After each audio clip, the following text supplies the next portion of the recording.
My name is Jide Ajay. Jide is short for Baba Jide, and I am originally from Lagos, Nigeria. Lagos is the biggest city in Nigeria and probably I think it's one of the top 5 cities in terms of population in the world, or it's slated to be. I was actually born in Chicago, Illinois, and that would have been in the year of the civil rights, the things that were going on then. I think this was after the Kennedy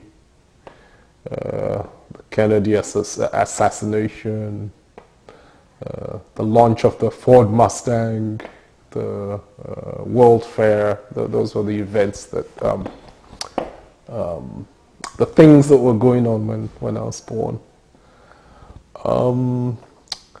I come from a middle class family, professional.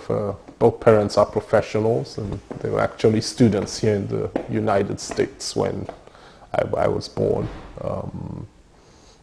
They went on to have 5 kids, or 4 more kids, total of 5. My siblings are all professionals in their various endeavors, and they pretty much all live in Lagos, Nigeria, and doing quite well there. How did you get from Chicago and when did you go to Nigeria? Oh, probably 65. How old were you when you went to Nigeria? Probably I could barely remember, probably 1 or 2. I remember more of my earliest memories come from actually living in a city called Ibadan, which is probably about 50 miles from Lagos. Used to be the largest black African city in the world, then got overtaken by Lagos. And we moved to Lagos in probably about 67. And we lived, we've lived there ever since. My memories of Lagos in the late 60s to early 70s, kind of idyllic. It was a much smaller city. There was a war going on in the country, in Nigeria, and so Lagos was depopulated because many of the eastern regioners who lived in diaspora in cities like Lagos moved back to the eastern region, which was a theater of the war.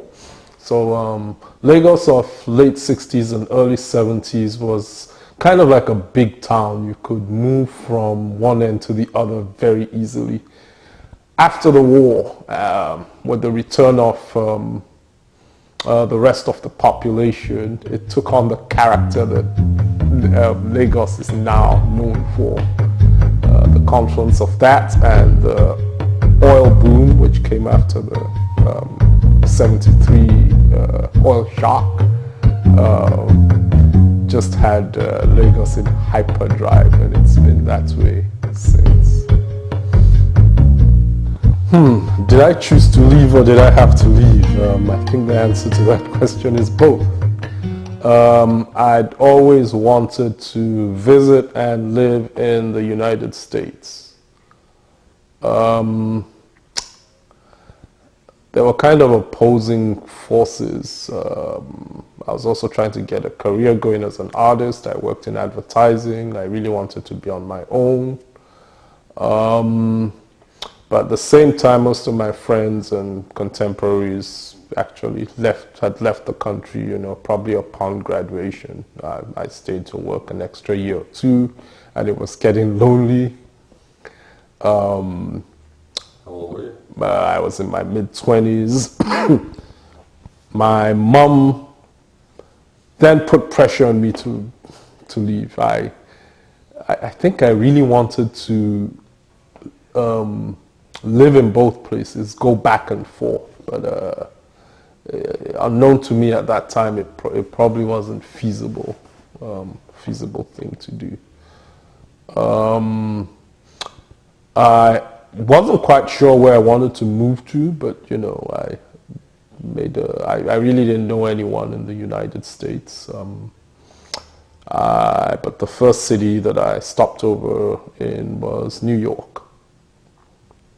Stayed there for a couple of weeks, looked around, then moved on to Kansas City, Missouri, which is probably the closest person that I could say that I knew who I'd never met before lived there. And that couple helped me get on my feet. So I went to school in Kansas City, Missouri, and started my career actually in Kansas City, Missouri. I left my immediate family behind, you know, parents, brothers and sisters. Leaving home was kind of mixed feelings, you know. The United States, life in the United States is it's liberating compared to life in Nigeria. It's much more, how do I say, you direct your own life much easier in a lot of ways. You can, you know, and yes, I was actually hitting myself on the head, and I was like, why didn't I leave earlier or sooner, like when I was 18? Yes, I left alone. All my friends had basically left the country, so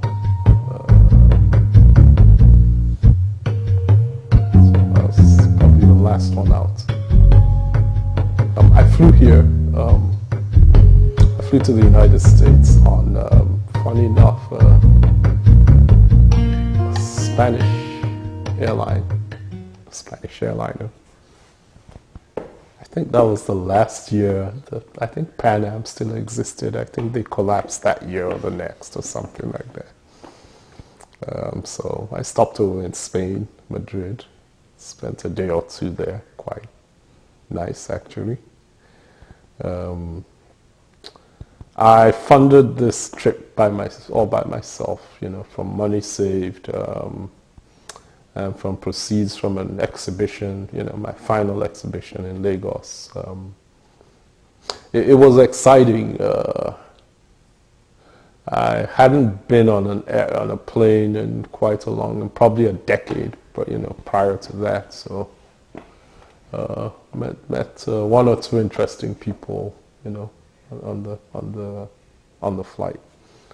One of the sad feelings about leaving Nigeria was I left a lot of my paintings, the paintings that I had made from say 83, 84 to 89. Currently reside in Nigeria, and in fact I do miss them. But they're in good hands. They're you know, some are in storage, some are in collectors' hands. When you leave your country or your home, you kind of have a feeling of separation. It's a mixed feeling. There are things you miss, you know, foods, delicacies. And of course, there are things that you do not miss. Power cuts, for instance. Flooding when it rains in Lagos.